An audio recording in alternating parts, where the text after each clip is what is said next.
Hello children, hope you all are fine. Today in this video, we will learn about revolution. We have discussed about rotation so long back. So in this video, we will discuss about the revolution. So there are few points that we need to discuss in this part. Mainly we will be discussing meaning of revolution, period of revolution, perihelion and aphelion, speed of revolution, plane of elliptic, inclination of the axis and its significance, effects of the inclination of the axis, revolution of the earth and seasonal changes, effects of revolution, summer solstice, winter solstice, and finally we will discuss about the equinoxes. So before proceeding the video and to discuss various points, first let us understand the meaning of revolution. Revolution means the movement of the earth along its elliptical orbit around the sun in approximately 365 1/4 days is termed as revolution. That means to revolve around the sun, to move around the sun, earth takes 365 days and 6 hours. So remember, the rotation means the earth is rotating itself on its own axis, but the revolution means revolving around the sun, and rotation takes only 24 hours to rotate itself. That causes day and night. But the revolution means it has 365 days and 6 hours to revolve around the sun, and it causes change of season. So the period of revolution that we need to discuss is the period of revolution and the time required for the earth to complete one circle around the sun, around the elliptical orbit, is 365 days and 6 hours. So every year is counted 365 days as 1 year. So as we know that in a year we calculate as 365 days as 1 year. So 6 hours is avoided for 4 years. How it is adjusted? After every 4 years, when you multiply 6 hours into 4 years, it becomes 24 hours. So 24 hours consist of 1 day. So an extra day is added, and that is taken as 1 whole day. So this whole day is added in the month of February. So during the month of February, in this year, what happens? There will be 29 days, and the calendar of the revolution is corrected with respect to the tropical year, and this year is called leap year. So the leap year has 366 days instead of 365 days. So how the leap year has come? Because usually 365 days we count as normal year, but 6 hours is avoided, and it is waited 4 years to form one complete extra day. So when this, after 4 years, every 4 years, 1 day will be added to adjust the calendar of the tropical year. So the leap year will be having 366 days. So there are two terms that we need to discuss. They are perihelion and aphelion. So we know that the mean distance between the earth and the sun is about 150 million kilometer. But as the orbit is elliptical with oval shape, what happens? There is furthest point and there is the nearest point, right? So approximately the distance between the sun and the earth is 150 million kilometer. So when the sun is near to the distance is known as perihelion, and when the sun point is far away from the distance it is known as aphelion. So you can see perihelion means the distance of the earth is closer or near the sun on January 3rd and is about 147 million kilometer. And aphelion means the distance of the sun is its furthest point from the sun on July 4th. That is about 152 million kilometers. So there is a difference between perihelion and aphelion. Perihelion means close to the close distance of the earth, and aphelion means the furthest distance of the earth. So these differences in distance do cause some difference in the amount of sun's energy received by the earth. So now let's see another point, that is speed of revolution, how fast it revolves around the sun. So the velocity or the mean velocity of the speed of the earth is 30 km per second. Just imagine 30 km per second. So how fast it is revolving, right? So but varies according to the path of the orbit occupied. That is, the velocity is greatest at the perihelion and least at aphelion, right? Perihelion means it is near, so it is so much of faster it will be rotating, it will be revolving, and the least means very less it will be in the place of aphelion, means it is the farthest point, right?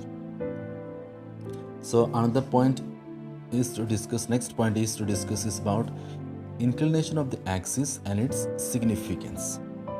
So the inclination of the axis, that is, the earth spins on an imaginary line called axis. The origin of the axis line on north is called north pole, that is 90 degrees north of equator, and south of this axis is called south pole, that is 90 degrees south of the equator. And there is another point that is that has to be understood, that is plane of ecliptic. So the plane of ecliptic means the earth rotates on its axis, but it is not at a right angle to plane of revolution. It makes an angle of 66.5 degree with the plane of ecliptic. So when you are asked the question like what is plane of ecliptic, that means it makes an angle of 66.5 degree angle. It is not perpendicular to 90 degree, but from the surface, that is from the plane of ecliptic, from the surface it is making 66.5 degree angle, and from the 90 degree to the north pole, that is. So what happens when you see the north side, it is tilted 23.5 degree from the line perpendicular to that plane. From the center of the plane of ecliptic, when you see the earth is tilted 23.5 degrees from line of perpendicular to that plane. So when we add 66.5 and 23.5, it becomes 90 degrees. So from the surface downside, that makes 66 degree half angle, and from the perpendicular it is tilted 23 degree half. So that difference you must understand, right? From the surface it's 66.5, it is making an angle, and from the line perpendicular straight to the line, it is tilted 23.5 degree. So there are 2 points you need to remember, that is the earth's axis keeps a fixed angle with the plane of ecliptic. So as it revolves around the sun, it does not change the angle. That means if it is tilted one side, that is right side. When we see the exact diagram of the globe or the picture of the earth, it is tilted right side, so it is fixed, angle is fixed. Do not, when you make a diagram of earth, do not make the angle of axis the left side, always it should be made right side of the angle, right? So tilt should be right side, right? That is called the fixed angle with the plane of ecliptic.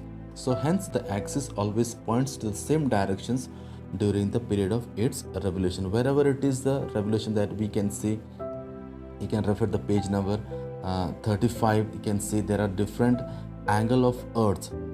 When the months, according to the months, the position of the earth changes, right? So the angle also will be same, pointed toward the same angle. Like March also will be same angle, it is in the right side, and the June also, and September, December, when it comes to those angle, the angle will be fixed, it won't change. Now let's see the next point, effects of the inclination of the axis. So we have discussed that it is inclined 23.5 degrees, right?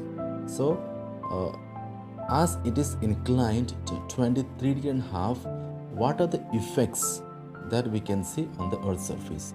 The first effect is the change of seasons. Due to its tilted positions, each pole is inclined alternatively towards the sun twice a year, right? So each pole, North Pole and the South Pole, will be inclined alternatively towards the sun twice a year. So when it is summer in northern hemisphere, it is inclined toward the sun and the South Pole is away. So when it is the northern hemisphere, it will be summer season. In the southern hemisphere, it is winter season because it is away from the sun. Hence, southern hemisphere experiences winter season. Opposite of that, if the northern hemisphere will be experiencing the summer season, the southern hemisphere will be experiencing the winter season. And if the similarly during winter season, the North Pole is away from the sun and the South Pole is inclined toward the sun. Hence, it is summer in the southern hemisphere and winter in northern hemisphere. So opposite of that, what happens when the position of the earth changes, and when it is summer season in southern hemisphere, it will be winter season in northern hemisphere, opposite of the seasons. So if axis was perpendicular, means straight 90-degree angle to the place of ecliptic from the surface of the earth, it is 90-degree angle. So every place on earth's surface would have 12 hours of day and 12 hours of night, and there would have been no seasons, because throughout the year, if the northern hemisphere and the southern hemisphere receives 12 hours of day and 12 hours of night, there will not be any change of seasons. So why there is a change of seasons? Due to the inclination of the axis, as it is inclined 23.5 degrees, it is found the effects of the season or change of the season. So revolution of the earth and seasonal changes. So revolution of the earth and seasonal changes means the earth completes one revolution on its elliptical orbit in 365 1/4 days. So because of the inclination of the axis and the fact that its north pole is always directed to the pole star, and the earth experiences variation in temperature and in the length of the day and night, which affects the main season throughout the year. So because of the inclination of the axis also, there is a length of day and night difference. You can see during summer season, the length of the days, the days are longer and the nights are shorter. But during the winter season in northern hemisphere, the nights are longer and days are shorter, right? So that's because of the inclination of the axis. So effects of revolution.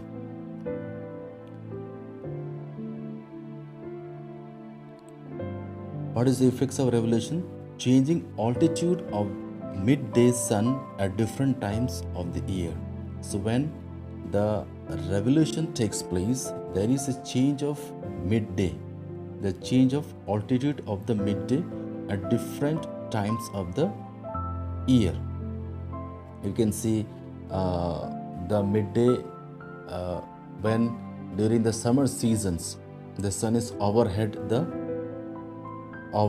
of hours overhead.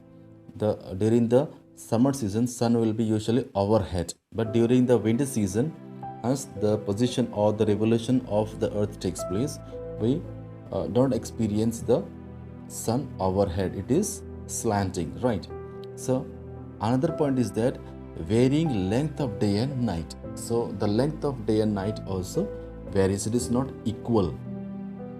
In the northern hemisphere, as it is when it is experiencing summer season, it will be 16 hours of day and night will be short. But when it is in the southern hemisphere experiencing the summer, they also will be having 16 hours of day and night will be short.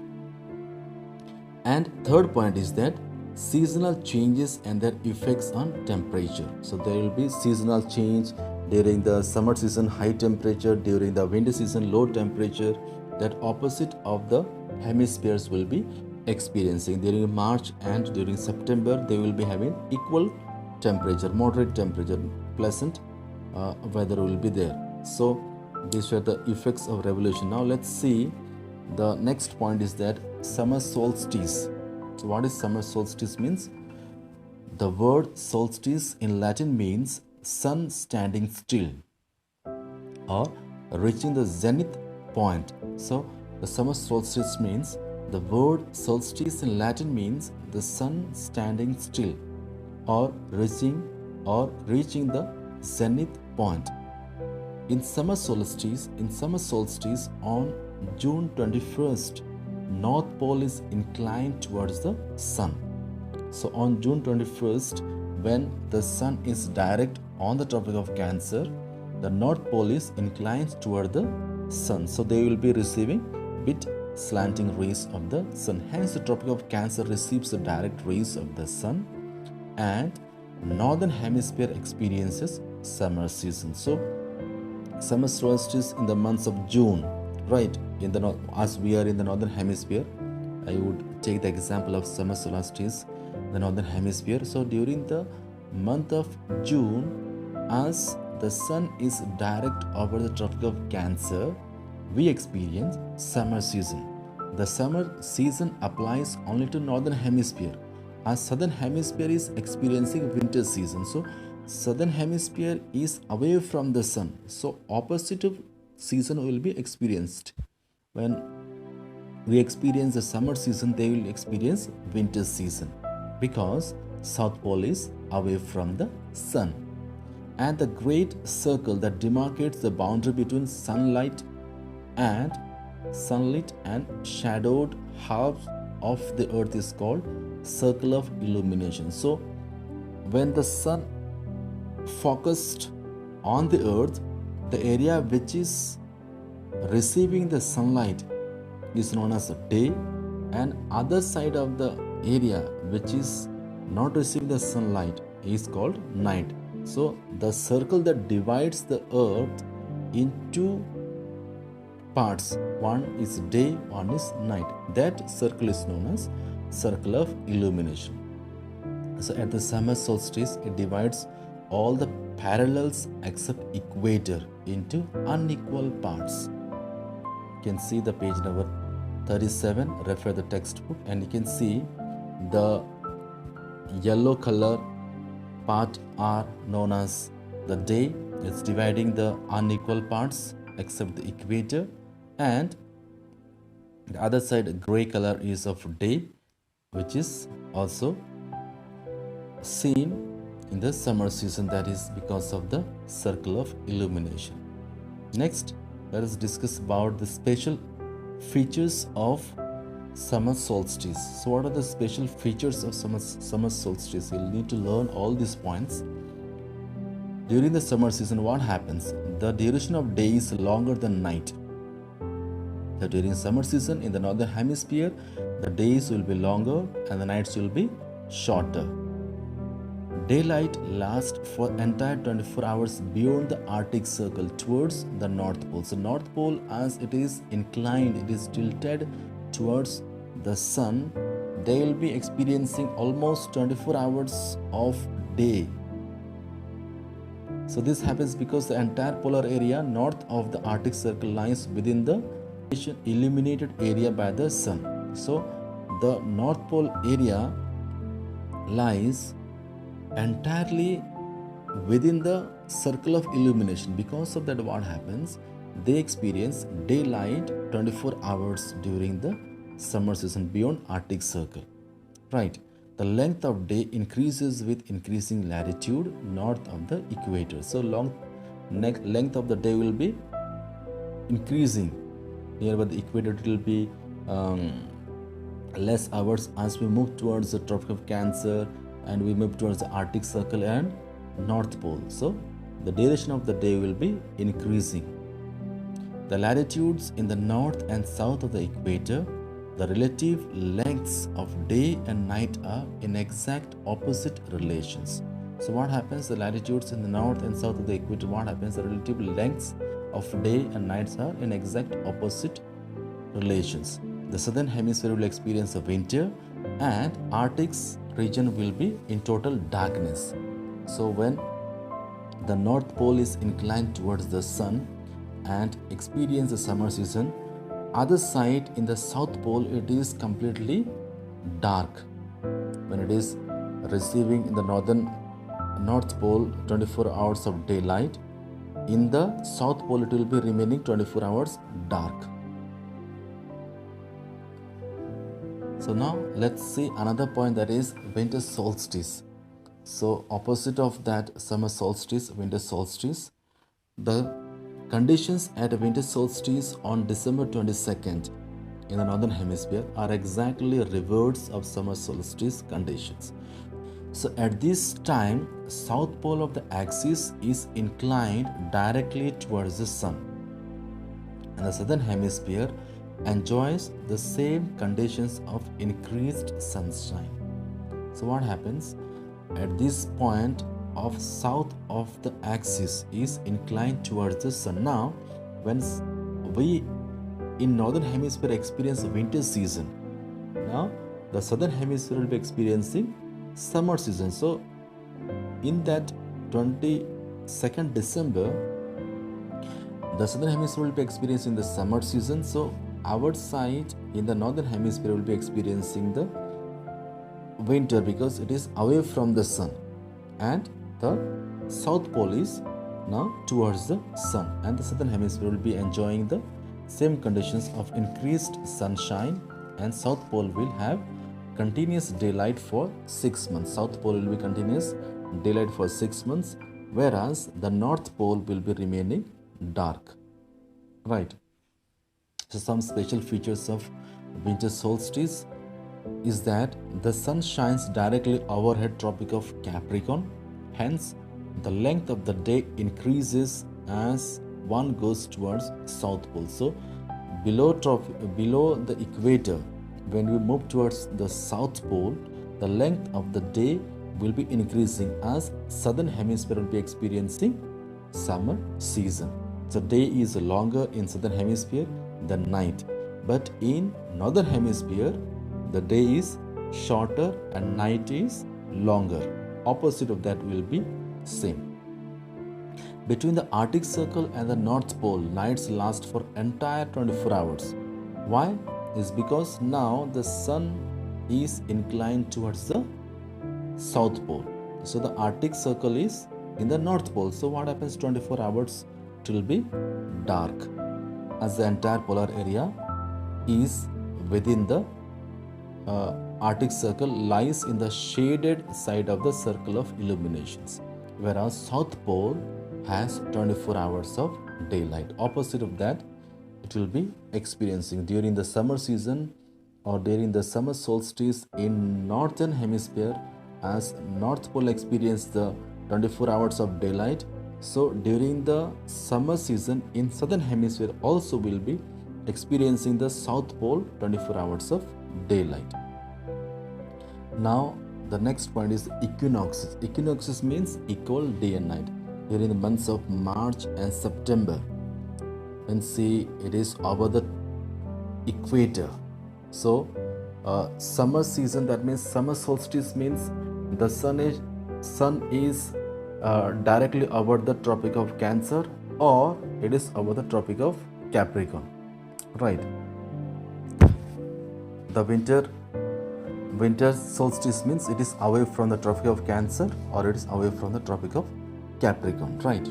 So equinoxes means equal day and night. There are seasons, that is on March 21st and September 23rd, vernal or spring or autumn season.